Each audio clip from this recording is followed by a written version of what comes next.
Madras high court के जज स्वामीनाथन के खिलाफ संसद के शीतकालीन सत्र में विपक्षी सांसदों ने महाअभियोग लाने के प्रस्ताव रखा। हालांकि इस महाभियोग के खिलाफ देश के पूर्व 56 जज सामने आ गए और उन्होंने कहा कि अगर महाभियोग जज के खिलाफ आएगा तो यह लोकतंत्र का हनन हो जाएगा, यह नहीं होना चाहिए।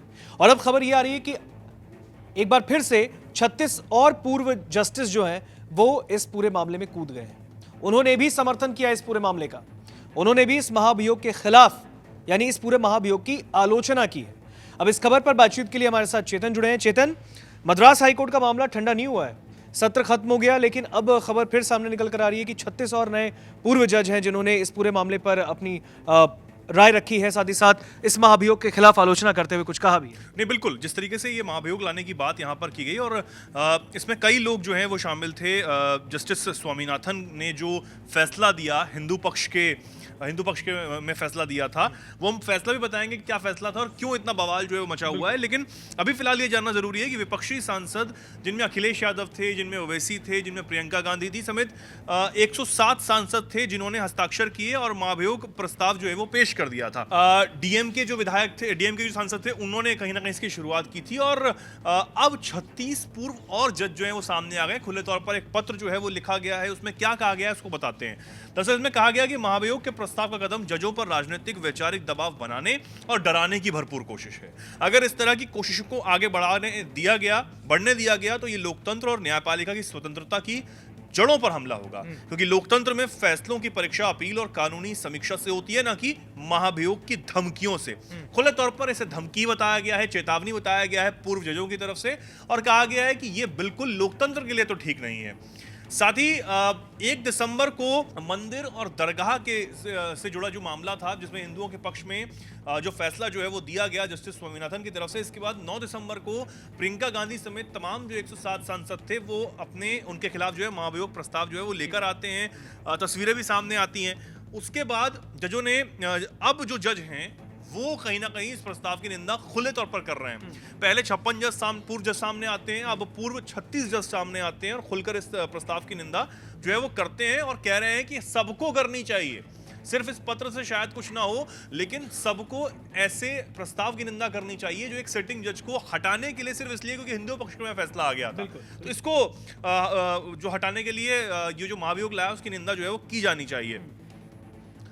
जजों ने 4 पूर्व सीजीआई दीपक मिश्रा, रंजन गोगोई, एएस बोबड़े, डीवाई चंद्रचूड़ का भी पत्र में जिक्र किया है, क्योंकि जिक्र करते हुए उन्होंने कहा है कि इनके खिलाफ भी महाभियोग जो है वो लाने की कोशिश की गई थी।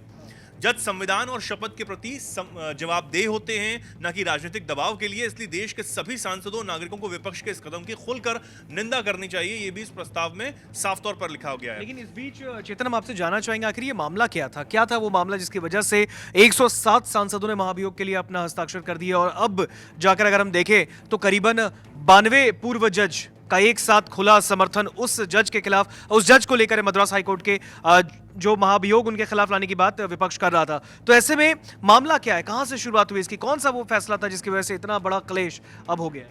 दरअसल तमिलनाडु में कार्तिकेय दीपम ये पूरा विवाद है, जिसको लेकर ये जो पूरा मामला है तूल पकड़ता हुआ यहाँ पर नजर आ रहा है।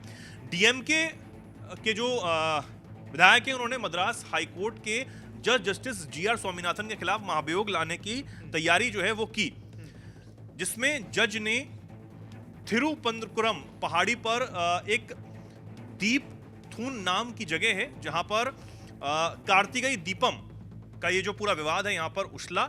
ये स्थान जो है वो सिकंदर बादुशाह दरगाह के करीब होने की वजह से ये जो मामला है वो तूल पकड़ता हुआ नजर आ रहा है। मैंने शुरुआत में बताया कि एक दरगाह और मंदिर के बीच का ये मामला है, यानी फिर 2 समुदाय का मामला। बिल्कुल। दरअसल जज ने अपने आदेश में 1923 के एक पुराने फैसले का हवाला भी दिया और कहा कि मंदिर प्रबंधन को पहाड़ी की अनधिकृत कब्जे की कोशिशों से सावधान रहना होगा। उन्होंने ये टिप्पणी भी की कि दरगाह प्रबंधन ने पहले भी स्थिति बदलने की भरपूर कोशिश की, इसलिए मंदिर प्रशासन के लिए सतर्क रहना बहुत ज्यादा अनिवार्य है। ये भी टिप्पणी जो है वो जज की तरफ से की गई थी। तो मैंने जैसे बताया कि ये जो स्थान है वो सिकंदर बादुशाह दरगाह के करीब होने की वजह से संवेदनशील माना जाता है और सामान्य रूप से देखें तो दीपम दूसरी जगह उच्ची पिल्ल्यार मंदिर के पास दीप मंडपम पर जलाया जाता है। लेकिन जस्टिस स्वामीनाथन ने इन आपत्तियों को खारिज करते हुए कहा कि इससे मुस्लिम समुदाय के अधिकार प्रभावित बिल्कुल नहीं होंगे, बल्कि दीप न जलाने से मंदिर की जमीन पर उसका मालिकाना हक भी कमजोर हो सकता है। और उन्होंने फिर दीप जलाने का जो आदेश है वो हिंदू पक्ष में के फैसले में दिया था और उसके बाद वहां पर दीप जलाया जाने लगा। इसी को लेकर कहीं ना कहीं जो सांसद हैं, जो विधायक हैं, वो बहुत ज्यादा परेशान हो गए और उन्होंने कहा कि ये गलत हो रहा है, ये कैसे फैसला जो है यहाँ पर दिया गया। तमिलनाडु सरकार ने खुद इस आदेश को ही मानने से इनकार कर दिया और सरकार ने यह तर्क तब दिया था कि यह जगह कानून व्यवस्था के लिहाज से संवेदनशील है और दीप जलाने से सांप्रदायिक तनाव यहां पर बढ़ सकता है। मतलब एक दीपक की वजह से सांप्रदायिक तनाव बढ़ सकता है, इसलिए सरकार का यह कहना था कि यह फैसला जो है वो बिल्कुल ठीक नहीं है। इस तर्क के साथ ये जो फैसला है वो गलत है, इस फैसले को पलट दिया जाए। इसके बाद 4 दिसंबर को कई जो हिंदू समर्थक थे उन्होंने तमिलनाडु पुलिस के साथ पहाड़ी की निचली चोटी, जिसे दीपाथून के नाम से भी जाना जाता है, वहां पर कार्तिकेय दीपम की तैयारी को लेकर झड़प भी हमें देखने को मिली थी। कई जो खबरें हैं वो ये भी कहती हैं कि 4 हिंदू समूह जो थे उन्होंने दिया जलाने के लिए जो पहाड़ी है उस पर चढ़ने की कोशिश की, पर पुलिस से उनकी झड़प भी वहां पर देखने को मिली। तो ये पूरा जो मामला है वो यहाँ पर डीएम के जो वहां पर पार्टी है उसकी तरफ से बहुत ज्यादा उठाया जा रहा है और कहा जा रहा है कि यह फैसला बिल्कुल भी ठीक जो है वो नहीं था। जस्टिस स्वामीनाथन ने जब ये आदेश यहाँ पर दिया तो सुब्रमण्यम स्वामी मदी के अधिकारियों को दूसरे पक्ष के विरोध के बावजूद यहां पर 6 बजे तक का समय दिया था कि आप जो दीप है वो यहां पर जला सकते हैं। आदेश यहां पर दिया था। इस आदेश के बाद तमिलनाडु सरकार काफी ज्यादा भड़क गई थी और मैंने कहा कि बहुत ज्यादा जब हिंदू संगठन वहां पर पहुंच गए थे तो वहां पर झड़प भी देखने को मिली थी। तमिलनाडु सरकार ने इस आदेश को खुले तौर पर मानने से ही इनकार कर दिया और इसके बाद जो है भारी विरोध शुरू हो गया और उसके बाद यहां पर जो जज हैं, सिटिंग जज हैं, उनको हटाने के लिए महाभियोग लाने की तैयारी की गई, प्रस्ताव लाया गया जिनमें कई सांसद हमको तस्वीरों में भी नजर आए, जिसमें अखिलेश यादव थे, ओवैसी का भी बताया जा रहा है कि नाम इसमें शामिल था। उन्होंने भी इस प्रस्ताव के खिलाफ अपनी बात को रखा और उस प्रस्ताव के साथ वो खड़े हुए नजर आए। प्रियंका गांधी का नाम जो है वो शामिल था। कई और भी सांसद जो हैं वो यहाँ पर थे, कांग्रेस के भी अलग अलग पार्टियों से, विपक्ष के। तो उन्होंने यहाँ पर ये पूरा मामला यहाँ पर निकलता हुआ जो वो नजर आ रहा है। सबसे बड़ी बात यह है ऋतिक कि दीपक विवाद को लेकर 18 दिसंबर को मदुरई में पूर्ण चंद्रन नाम का जो व्यक्ति था उसने पुलिस चौकी में खुद को मतलब खुद की जान ले ली थी। ये भी एक बहुत बड़ा ये इस मामले के चक्कर में इलाज के दौरान उसकी मौत भी हो गई थी। उसके दोस्तों ने पुलिस को बताया था कि पूर्ण चंद्रन जो कि 40 साल का एक व्यक्ति था उसने खुद की जान ली। उससे पहले ऑडियो क्लिप भी शेयर किया था। इसके बाद पुलिस ने जो मोबाइल था उस व्यक्ति का उसको भी रिकवर किया।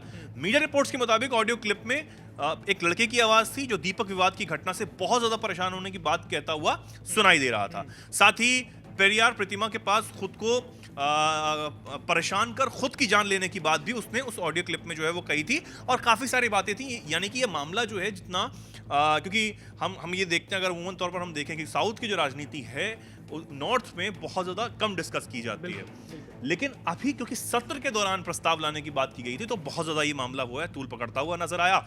और फिलहाल अब ये जो मामला है कि स्वामीनाथन जो कि जज हैं उनको हटाने का प्रस्ताव लाया गया, तो इसके खिलाफ अब पूर्व जज खड़े हो गए हैं। वो ये कह रहे हैं कि ये तो लोकतंत्र के खिलाफ ये जो पूरा मामला है वो यहाँ पर पड़ता हुआ नजर आ रहा है। तो ये पूरा मामला कि कहाँ से दीप जलाने का जो फैसला है वो जज के द्वारा दिया जाता है और उसके बाद कई सांसद जो है वो खड़े हो जाते हैं। तमिलनाडु सरकार खुले तौर पर यह कहती है कि ये फैसला नहीं माना जाएगा।